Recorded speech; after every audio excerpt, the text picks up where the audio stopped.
E eu tenho uma pergunta só para fazer para o pastor. Pastor, o Jair Bolsonaro, quando ele morrer, ele vai para o céu? Olha, eu não entro nesse departamento com ele nem com ninguém. Eu só sei o seguinte, que existem pessoas que não vão para lugar nenhum. Essa é a minha convicção. É gente que não tem nenhuma alma para ser salva, nenhuma alma para sofrer pelo menos a bênção de uma condenação. Porque eu sou daqueles que creem que até o inferno, assim falado por Jesus, ainda é um lugar de oportunidade e de graça. O inferno é um lugar onde o cara se enxerga. Ainda é um lugar onde o cara pode dizer, me tira daqui. Porque o texto de Pedro, o apóstolo, diz que Jesus foi e pregou no inferno, pregou no Hades, pregou no Tártaros e anunciou a sua vitória no Tártaros, de modo que isso enseja para mim a possibilidade de esperança até no abismo. Porque o amor de Deus tem que ser maior do que qualquer estupidez humana. Mas tem que ter um ser para ser resgatado. Tem que haver um ente para ser resgatado. E eu não estou falando de um inferno espaço-temporal, porque o inferno não é um lugar, não é espaço-tempo. Inferno cabe mais numa categoria quântica, de uma partícula subatômica, de um instante eterno de consciência, do que de qualquer outra coisa. Ele não é um tempo sem fim. Ele é um instante de qualidade absolutamente indesignável, que produz uma consciência absoluta de quem você é para o bem e para o mal. Só que há seres tão perversos que dizem, eu escolhi o que eu escolhi e eu continuo fazendo as escolhas que eu fiz. Aí eu creio que a misericórdia de Deus mergulha esse cara naquilo que o Apocalipse chama de lago de fogo, que é um lugar de não ser, no nihilo absoluto, no nada, na extinção. E a cultura hebraica é que chamava o inferno de a sepultura, o Seol. O cara morria e caía no nada do Seol. Não tinha nenhuma perspectiva transcendente. Depois de um certo tempo, depois do exílio deles em Babilônia, que eles começaram a desenvolver consciência de transcendência espiritual, não antes disso. Mas eu creio que existem pessoas que já são o inferno. E tem pessoas que, como diz o livro de Gênesis, no texto hebraico do livro de Gênesis, se diz lá, não comas desse fruto, porque no dia em que tu dele comeres, morrendo, tu morrerás. Morrendo, tu morrerás. Então, eu, sem fazer acepção, sem dizer quem é quem, sem nenhuma perversão de separar joio do trigo, a gente não sonda os corações dos homens, mas Jesus disse, pelos seus frutos os conhecereis. O que eu diria é o seguinte, se ele continuar nesse espírito da mentira, do pai da mentira,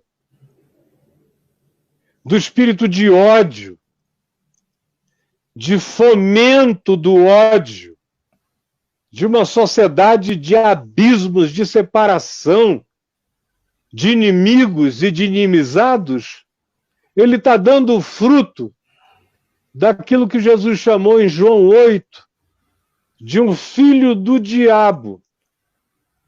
Está lá em João 8, Jesus falou para a gente que fazia menos mal do que o Bolsonaro, vós sois filhos do diabo, ou seja, diabo significa, diabolos significa divisor, divisão, é quem chega para cindir, para partir, para quebrar, para impedir o relacionamento, é o rei da cisão.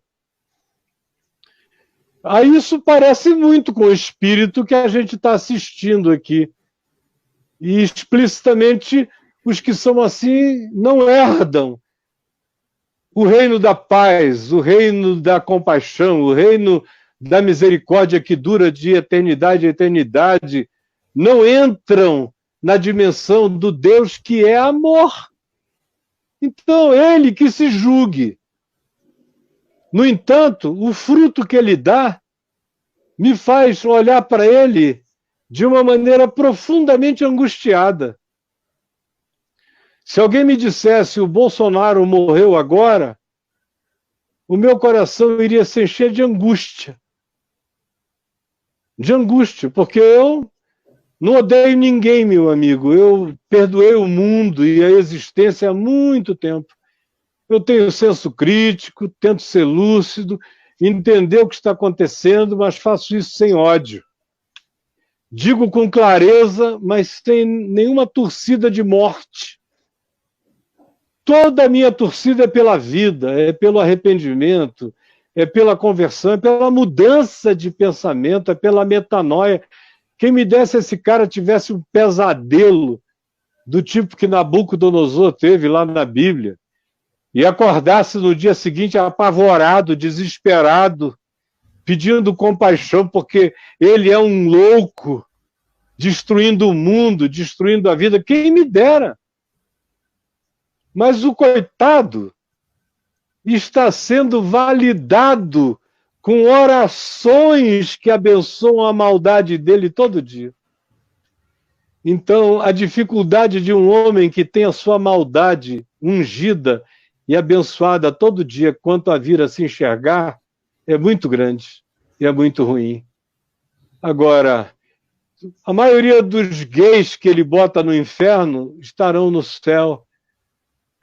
Os seres que ele discrimina estarão no céu. Como Jesus disse, em verdade eu vos digo, que muitos pecadores, muitas meretrizes, prostitutas e publicanos vos precedem, ó religiosos. E aí ele estava falando com religiosos legalistas, mas que tinham alguma sinceridade, que eram os fariseus. Vos precedem no reino dos céus. Ele não estava falando de um oportunista que usa a crença evangélica só por como ele usa a bancada da bala, qualquer outra, como ele agora entra em conluio com o Centrão.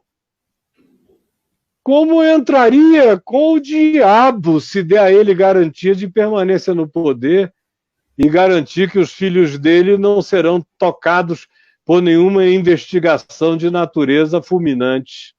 Está fazendo acordo para qualquer direção.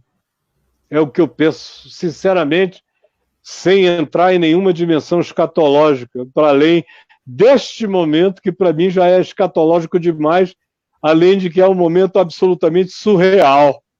É inacreditável, cara, o que a gente está vivendo.